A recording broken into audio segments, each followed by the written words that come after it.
മസ്തകത്തിൽ മുറിവേറ്റ കാട്ടാനയെ മയക്കുവെടി വെച്ച് ചികിത്സ നൽകി കാട്ടിലേക്ക് വിട്ടയച്ചു. ആനയെ നിരീക്ഷിക്കുന്നതിന് വനംവകുപ്പ് സംവിധാനം ഏർപ്പെടുത്തി. 4 ദിവസമായി തുടരുന്ന പ്രത്യേക സംഘത്തിന്റെ ദൗത്യമാണ് വെള്ളിയാഴ്ച ഉച്ചയോടെ പൂർത്തിയായത്. ചാലക്കുടി പുഴയുടെ തീരത്ത് വെറ്റിലപ്പാറ എണ്ണപ്പന തോട്ടത്തിൽ വെച്ചായിരുന്നു കാട്ടാനയെ മയക്കുവെടി വെച്ചത്. ചീഫ് വെറ്ററിനറി ഓഫീസർ അരുൺ സക്രയുടെ നേതൃത്വത്തിൽ 4 വട്ടം ആനയെ വെടിവെച്ചു. എന്നാൽ 4ാമത് തൊടുത്ത മരുന്ന് നിറച്ച സിറിഞ്ചാണ് ആനയുടെ പിൻഭാഗത്തെ വലതുകാലിൽ തറച്ചത്. പരിഭ്രാന്തനായ ആന എണ്ണപ്പന തോട്ടത്തിലൂടെ അരമണിക്കൂറോളം ഓടുകയും പിന്നീട് റോഡ് മുറിഞ്ഞു കടന്ന് റബ്ബർ തോട്ടത്തിലെത്തുകയും ചെയ്തു. ക്ഷേത്രത്തിന് സമീപം നിലയുറപ്പിച്ച ആന 1 മണിക്കൂറിന് ശേഷം മയങ്ങി നിന്നു. പിന്നീട് ഡോക്ടർ അരുൺ സക്രയുടെ നേതൃത്വത്തിൽ ചികിത്സ ആരംഭിച്ചു. മസ്തകത്തിൽ സംഭവിച്ച ആഴമേറിയ മുറിവിലെ ചലം മുഴുവൻ പുറത്തെടുക്കുകയും ആൻറ്റിബയോട്ടിക് അടക്കമുള്ള മരുന്നുകൾ നിറയ്ക്കുകയും ചെയ്തു.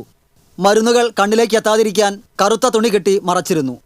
അണുബാധയിലെത്തിയ ആനയെ പിടികൂടി ചികിത്സിക്കാൻ കഴിഞ്ഞില്ലെങ്കിൽ ജീവൻ നഷ്ടമാകുമായിരുന്നുവെന്ന് മെഡിക്കൽ സംഘം വ്യക്തമാക്കി. മറ്റ് ആനകളുമായുള്ള സംഘർഷത്തിൽ കൊമ്പുകൊണ്ടുള്ള മുറിവായിരുന്നു സംഭവിച്ചതെന്നും ഡോക്ടർ പറഞ്ഞു. മസ്തകത്തിന് മുകളിലാണ് വീണിട്ടുള്ളത്. Deep penetration വൂണ്ടാണ്, കുത്താണ്, ഇടിയാണ്, കൊമ്പൻ്റെ ഇടിയാണ്. അപ്പോൾ അതിൻ്റെ ഇവിടെ ലെയേഴ്സിൽ എന്ന് പറയും, അവിടെയൊക്കെ ഡാമേജ് വന്നിട്ടുണ്ട്. അപ്പോൾ കുറച്ച് റിസ്ക്കാണ്, കാരണം നമ്മൾ ഫ്രണ്ടിൽ വെച്ച് ചെയ്യുമ്പോൾ സ്റ്റാൻഡിങ് സെറ്റേഷനിൽ വെച്ചിട്ട് നമ്മൾ നിർത്തിയാണ് ചെയ്യുന്നത്. അത് വൂണ്ട് കംപ്ലീറ്റ് ഡ്രസ്സ് ചെയ്തു. നമ്മൾ സ്കാൻ ചെയ്ത് നോക്കി വല്ല മെറ്റൽസ് ഉണ്ടോ എന്ന് നോക്കി, നെഗറ്റീവാണ്, ഒന്നുമില്ല. അതിനുശേഷം മുറിവ് നമ്മൾ ഡ്രസ്സ് ചെയ്തു, ആൻറ്റിബയോട്ടിക് കവർ ചെയ്ത് ഓഫറേജ് കൊടുത്തിട്ടുണ്ട്.